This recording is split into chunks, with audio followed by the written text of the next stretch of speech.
feature. You can use the chat feature. Thank you, Leanne, for starting the recording. Or you can also wait until the end of the question period and raise your hand and say your question verbally. So at the end of the session, we will be reading the chat and sharing the questions that are there. So let me introduce you to our speaker today, Manon Lafrenière. Trained at the Centre de Relations d'Aide de Montréal, Manon Lafrenière is a therapist, speaker, and non-judgmental professional caregiver using the non-directive creative approach created by Colette Portelance. Fascinated by human relations for many years, she is really passionate about her job and very professional. This is Mrs. Lafrenière's fourth video conference with us. We're very happy to have her again, and we hope to have her again in the future. And this one is entitled Limiting Beliefs, False Beliefs. Mrs. Lafrenière will explain how a limiting belief is an excuse we give ourselves that prevents us from pursuing our projects and achieving our goals. So thank you, Mrs. Lafrenière, and everybody enjoy the video conference. Well, thank you, Lynn. It's always a pleasure to be here with all of you. And hi, everybody. Good morning or afternoon. We're almost there for the afternoon.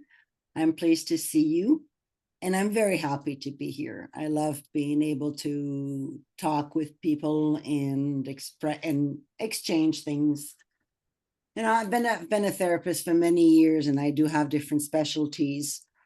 My clients, they start at the age of 5 until there's no age limit.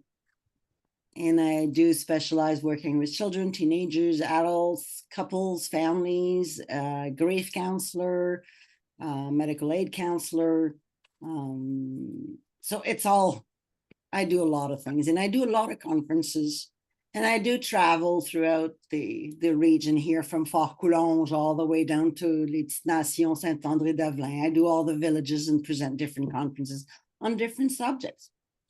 So I'm very happy to be here today, especially to talk about our limiting beliefs. What is that all about? And like Lynn said, yes, it is an excuse not to do certain things. Well, it's also, they say that the limiting beliefs are like glasses. We look in life through them, but we don't see that they are limiting beliefs. And through those glasses or beliefs that we have, we determine how the world works for us. For example, a person say to himself, well, if I speak in public, others will make fun of me. So a limiting belief is a false idea that you have about yourself. And that holds you back in one way or the other. There's 2 different kinds of beliefs. They are what we call false belief and limiting beliefs. And it's important to know the difference between the 2 of them, because the false belief is the principle of false belief. Task is based on an inference of the mental state of the character possessing a, I may say this word wrong, I have trouble with that word in English, erroneous belief that does not confirm the reality. The task is generally presented in the form of a story involving several prognostic, misleading facts. So it's a false belief is just something that is not true, or we don't have all the facts, or we believe, it's distorted. But when we talk about limiting beliefs, those are self-depreciation thoughts that hinder on your personal development. It's from a verbal belief to body language and to defense mechanism. We'll talk about the defense mechanism a little bit later to explain exactly what that is. But the limiting belief is really an excuse that we give ourselves and that prevents us from pursuing a project or achieving a goal or doing something. In general, a limiting belief is a thought based on lived experience, which gives meaning to our behavior, our emotions, our success, and our failures.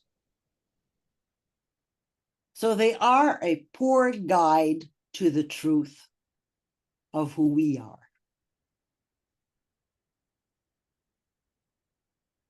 So they do give bad advice when we listen to that little false or limiting belief voice that we have. That voice sabotages us. It doesn't help us. And it could also tell us false, misleading facts and false belief cannot constitute the preconceived idea that you have about your own abilities to do something, to express yourself. And it'll prevent you from living new experiences. If we stick to really believing this little voice, this voice that sabotages us, if we listen to that limiting belief, what are the consequences on that? Well, first, we self-sabotage ourselves, because limiting beliefs can also promote a negative thoughts, negative way of living, negative experience. And it can also stop you from living new experiences, trying new things, and also affect your mental health. This is why a good part is to work on yourself, to learn who you are. Not to listen to that little voice. Sometimes, like an example I can give you, I'm not good enough. That's a limited thought, a limited belief.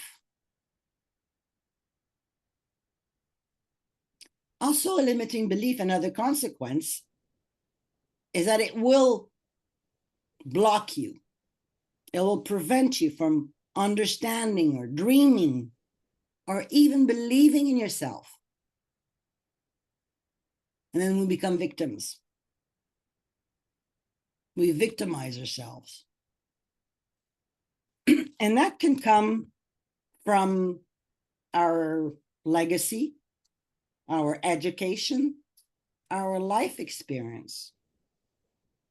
Give you an example of that. If you started when you were a kid and you were always told you can't do that, you're not good enough, well, you'll start believing in that. So it comes from that, and you carry that through all your life. And as an adult, you still believe in that you're not good enough. But that is a limiting belief. Because is it true that you're not good enough? So it brings you into a state of mind that it's negative. You don't like yourself, or you don't valorize yourself. And then you judge yourself. It brings you to that. There are 4 types of limiting beliefs. The types is that one is our belief about our intelligence. There's a belief of lack of abilities, your knowledge, your endurance. The third one is your limiting belief in your own value. And the fourth one is your fears. Fears of failure, fears of being judged, etc.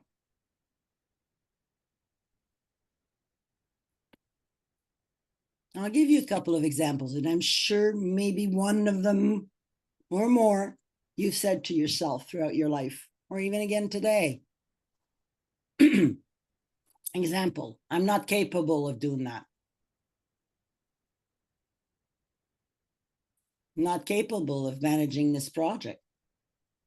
You really believe that? You hear that little voice telling you that. Or I'm too old. Or I'm getting too old to do this. I see some of you smile when I say that. I've said it to myself too. Getting there. Oh, I don't have enough time. Is that true?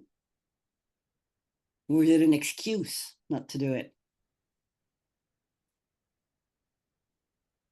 Or I'm not smart enough. I don't have that education. I'm not educated, so I'm not smart. Do you really believe that? Or I don't have enough experience.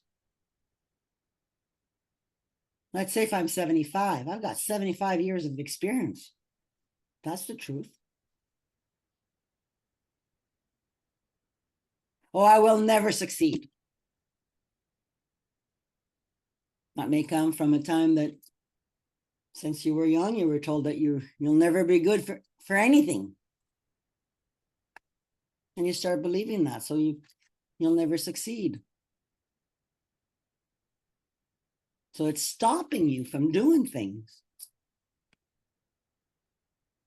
Even the thought that, like if I think about some of my older aunts, they were raised to really count their pennies and put that aside. And, you know, and when we ask them to do something or try something, they always say, I don't have enough money.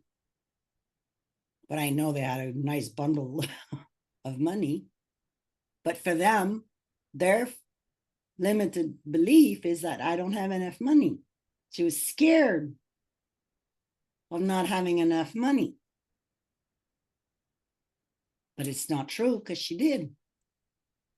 So she didn't travel. She didn't live. She didn't experience new things.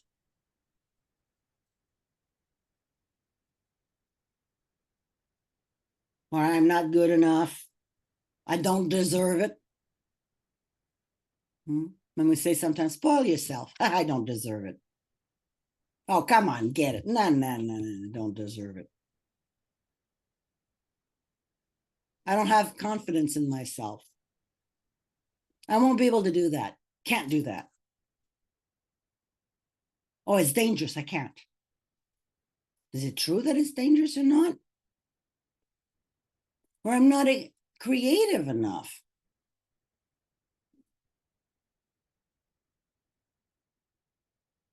I won't be a good leader.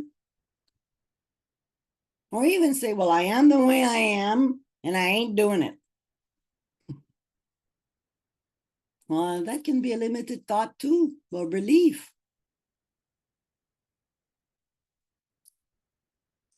And that will really, really bring you to devalorize yourself. And there's no age to listen or not listen to that little voice. It starts when we're young until we're gone.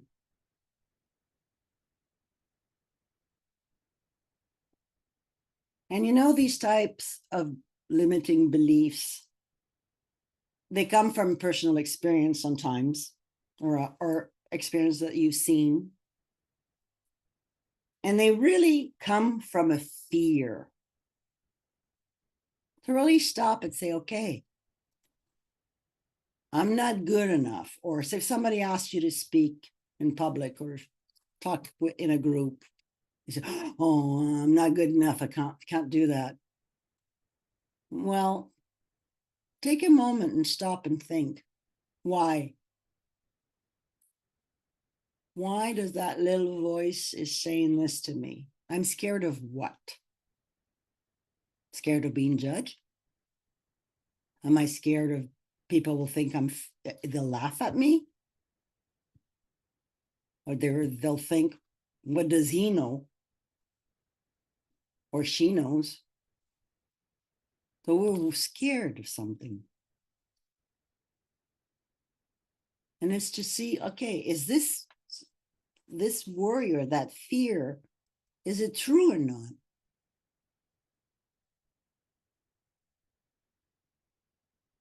Is it something that's was really brought and said and repeatedly said, so you really believe that?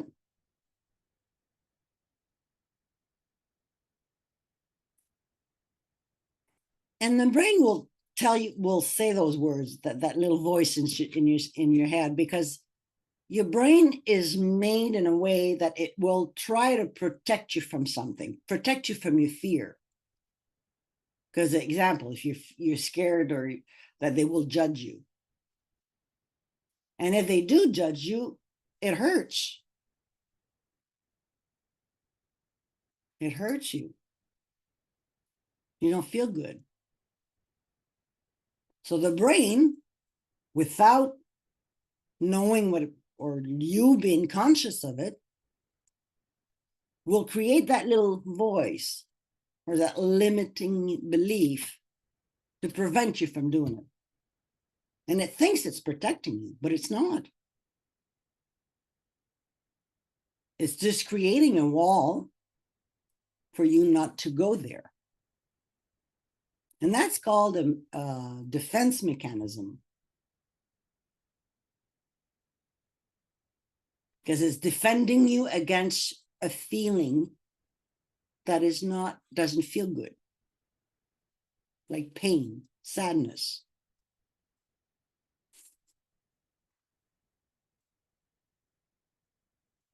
So what that does too at the end is that it keeps you in a negative state of mind.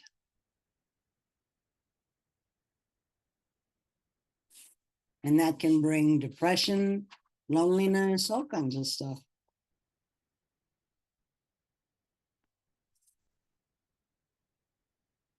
Now, how do we go about changing that? There is a way. And it is not complicated. We just have to take the time to do it. Example, I invite you guys when something happens to take a piece of paper and write those things down. Write your limiting belief.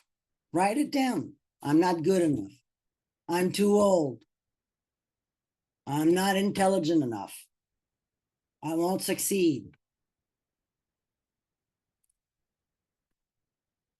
And then step 2, check the truth about it and the accuracy of your thought. Is it true or not that I'm not intelligent?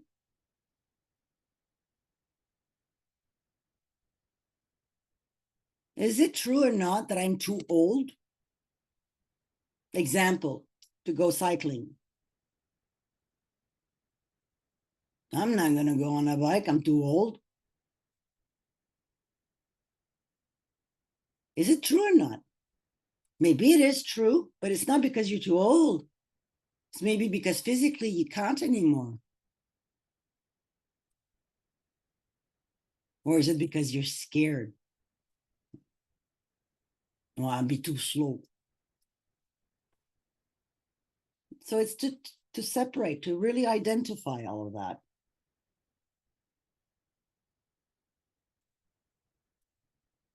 The third thing is once you've done that, you reread your limiting thought, and then you transform it. Use a positive affirmation. Example, if you say, I'm not capable of managing this project, switch it, write down, I have all the skills necessary to succeed in everything I undertake. So you're training your brain to switch.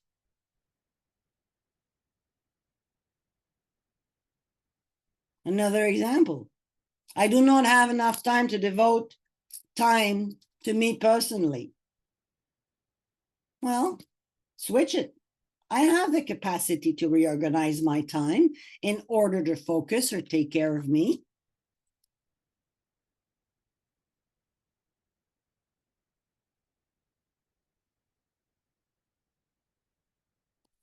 And finally, don't give up.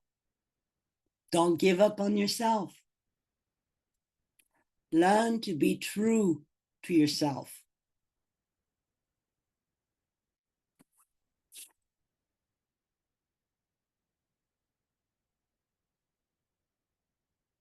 And there are emotions that you'll see and live when you have those limiting beliefs.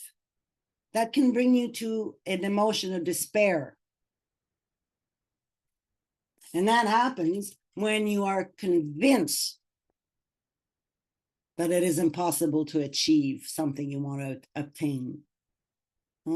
Example, no matter what I do, I won't make any difference.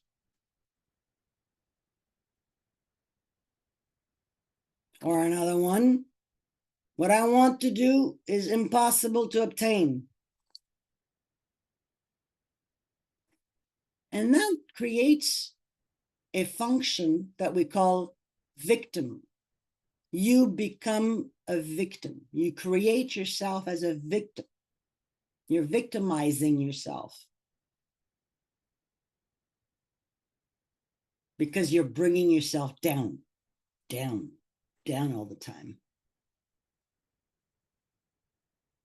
Another emotion is helplessness. And that's when a person, often in their belief that the goal exists and that it is possible to achieve it, but do not believe they're capable of it. So you feel helplessness. And another emotion is, well, a feeling of lack of values, devalorization. And that's when a person even believes that the desired goal is realistic, and then they have the ability to achieve it. They believe that they don't deserve it. Example that will bring us, they will think, well, I'm an imposter. I don't belong there. I don't belong in that group. I'm out of place.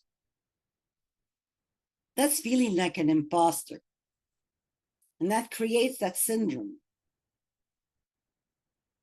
So that means that you're really, really in a space of negativity towards yourself. And those are defense mechanisms. We don't do it while we're thinking about it. It just happens. That little voice just comes out. We're not conscious of it. But if you take the time to stop when that happens, it becomes conscious. And when we know about something, that's when we can change something. If we don't know about it, we can't do nothing about it.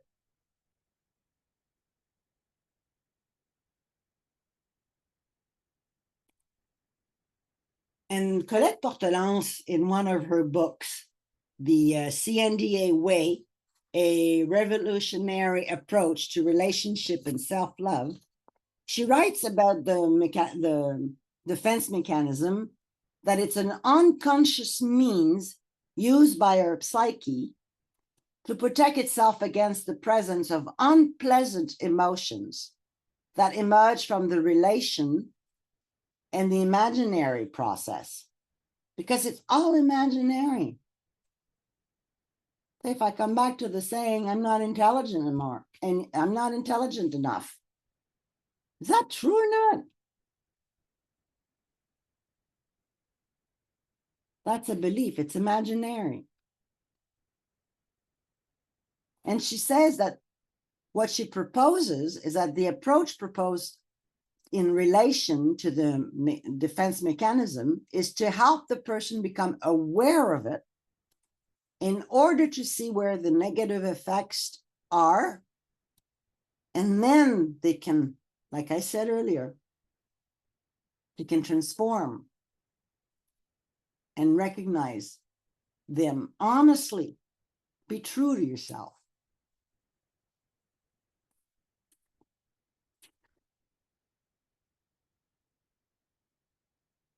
And not to give up. And those beliefs can be little things or bigger things. But I'm sure that we all have that little voice that tries to sabotage us from doing something or thinking of something.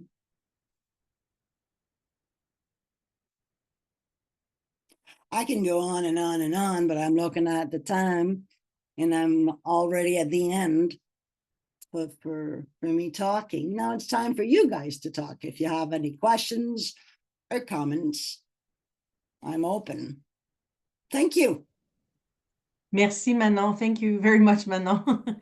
Okay, are there any questions, comments, something you'd like to share? And in the meantime, I just want to say that I put the evaluation link in the chat. I don't know if I said it in the beginning. So the evaluation of questionnaire of the video conference, it will be sent to you by email as well. So no rush in filling it out right now. So there's no questions in the chat. So are there any verbal comments, questions that you'd like to raise up? Gentlemen, since we have four gentlemen. I don't see the fourth person, but Well, if you can hear me, yes, we can hear you. okay. Pretty much what she said confirms what I already believe about myself. And the reason that I subscribed to this was to find out if there were more empowering ways. Well, I pretty much know I already have those. After all the years of experience that I did gain, you do get to a certain degree of confidence. And I'm very content with the level I'm at. And I don't really have that many fears at all, either physically or mentally. So, what I learned today pretty much confirms, without being egotistical about this, that life is good and that I'm ready still for the challenges despite my age. Well, thank you, Mr. Bichot, for sharing. And I'm glad that it confirms that you've taken care of yourself and with your life experience where you are today. And that's good to hear. And I'm glad for you. Thank you. You're welcome. Has he mentioned, because he said, was there any more empowering ways you raised up, sir? I think you're already applying what she has shared with us today, but is there anything else, Manon, that, I mean, more reading about it, more seeing maybe a therapist to implement some tactics? I don't know. Or is it just the phases that you mentioned of recognizing them and really an introspection of It's really an introspection. It's when we hear that a little voice saying something and it's a negative thought or stopping us from doing something, is just to really take the time. And by writing it down, it helps you in the process of retraining the brain. Because then you write it down as that little voice is saying something, and then you see, is there a fear under that? If there's a fear, it's a limited thought or a limiting belief. And write what the fear is, because then you can take care of it. And then switch it in a positive way. And then it helps you to determine, is this what we call a false belief or a limiting belief? Because false belief is in regards to false facts or stories that we've heard. I was speaking with Leanne earlier, and she was saying, she was telling me a story about, and that's a false belief. It's not a limiting belief. She says, example, when she drops a scissor on the floor, the story is that you cannot pick it up unless if you do, it'll bring you bad luck. So she left the scissors on the floor for 1 week because Me. that false belief is that somebody else has to pick it up for her so that she doesn't get bad luck. That's a story told from grandparents and She grandparents. has quite a few of those, I must tell you. But that is a It's false, the door. that's a false belief. That is not a limiting belief.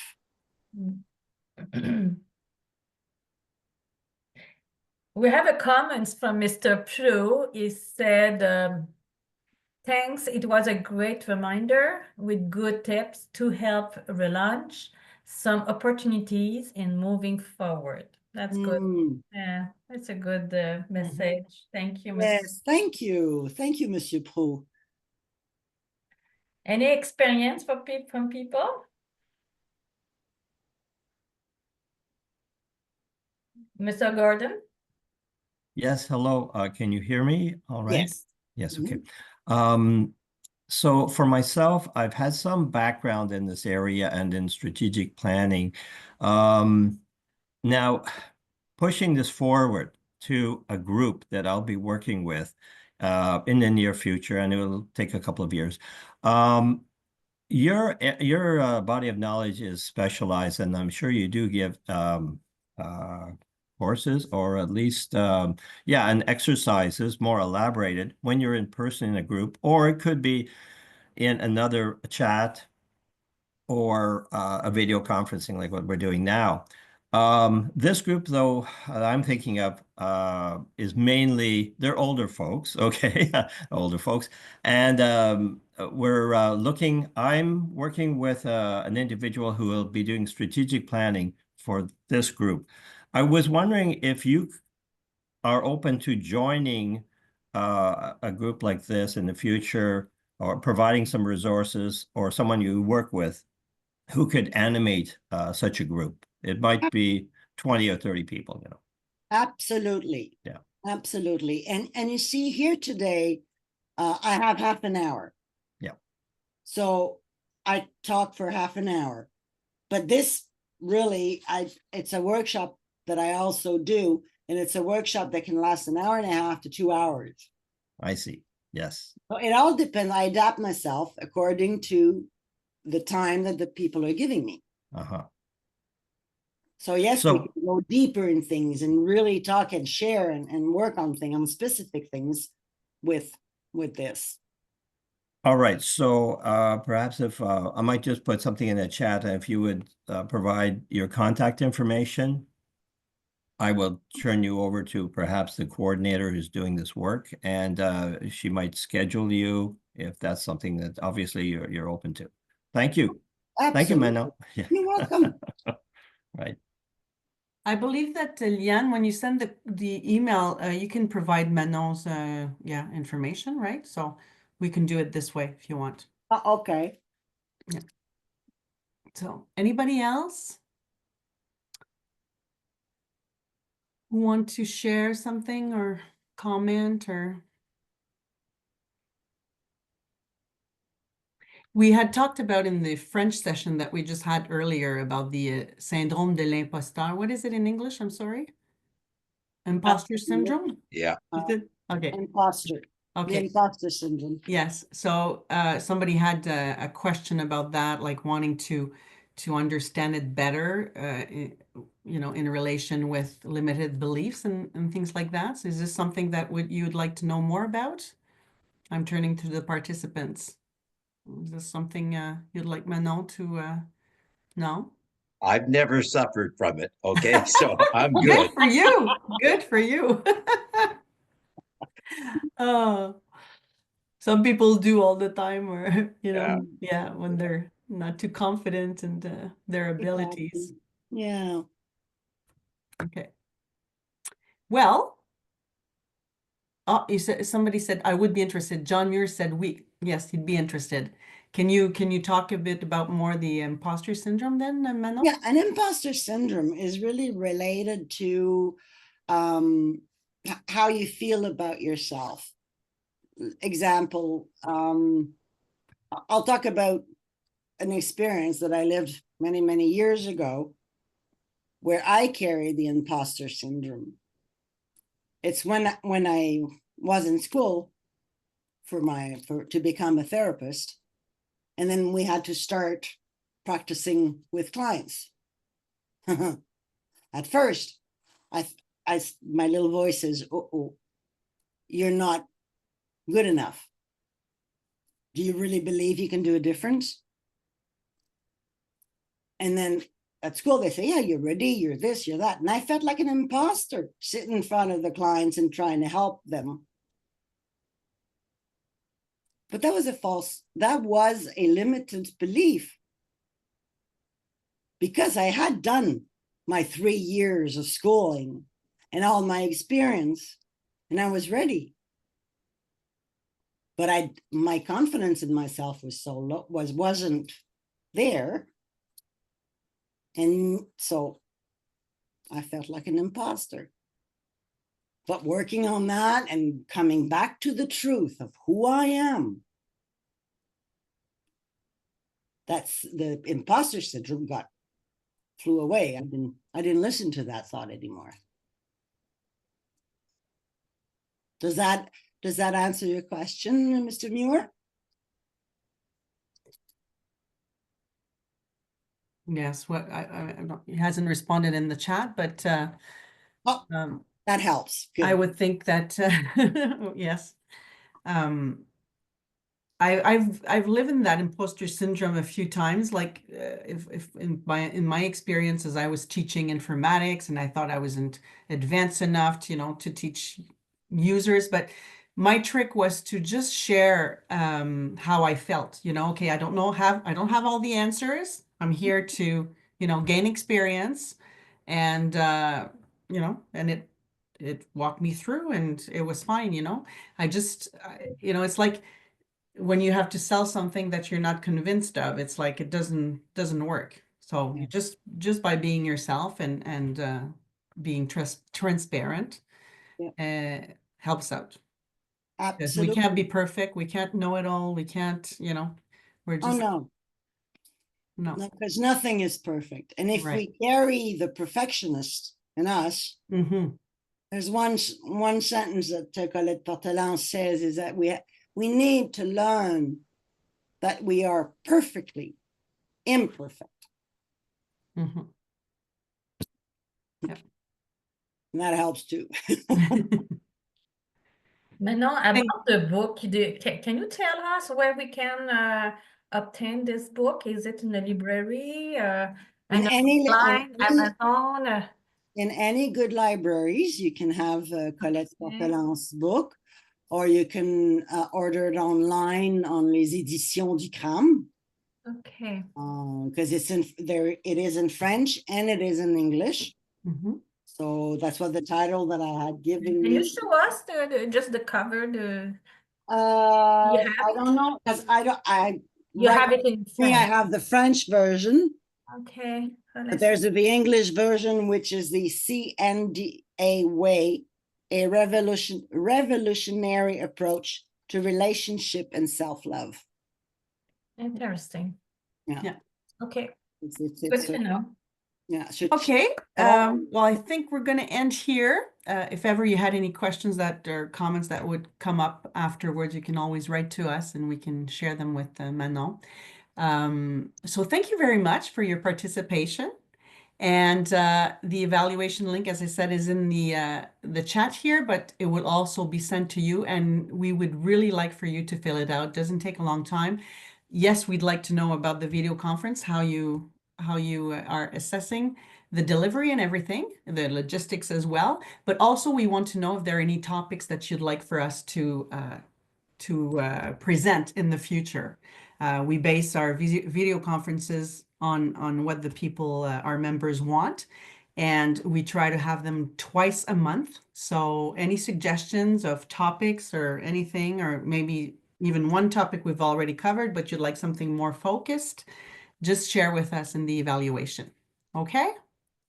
And we'll have next month 2 video conferences. One is on medical, what is it in English, Diane? Do you remember exactly? Medical assistance for dying. Merci, merci Manon. And traveling differently. So those are the 2 in February.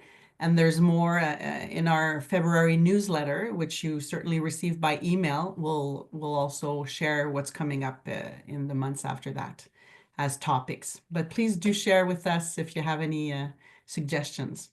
Thank you very much. Merci Manon again, and hope to have you again soon. And My thank you pleasure. everybody. Have a great day. Thank you, everybody. Manon, tu restes avec nous, s'il te plaît? Bien sûr. Oh, Mr. Prue, yes, you want to raise something? Oh, just to Unmute yourself. We don't hear you. Oh, That's okay. I was just applauding the presentation. There was no comments. Thanks. d'accord. okay. Thanks. Yes, same Thank you, here. Douglas. Thank you very much. Very Thank you for appropriate. coming. Yeah, thank you. Bye-bye. Bye now.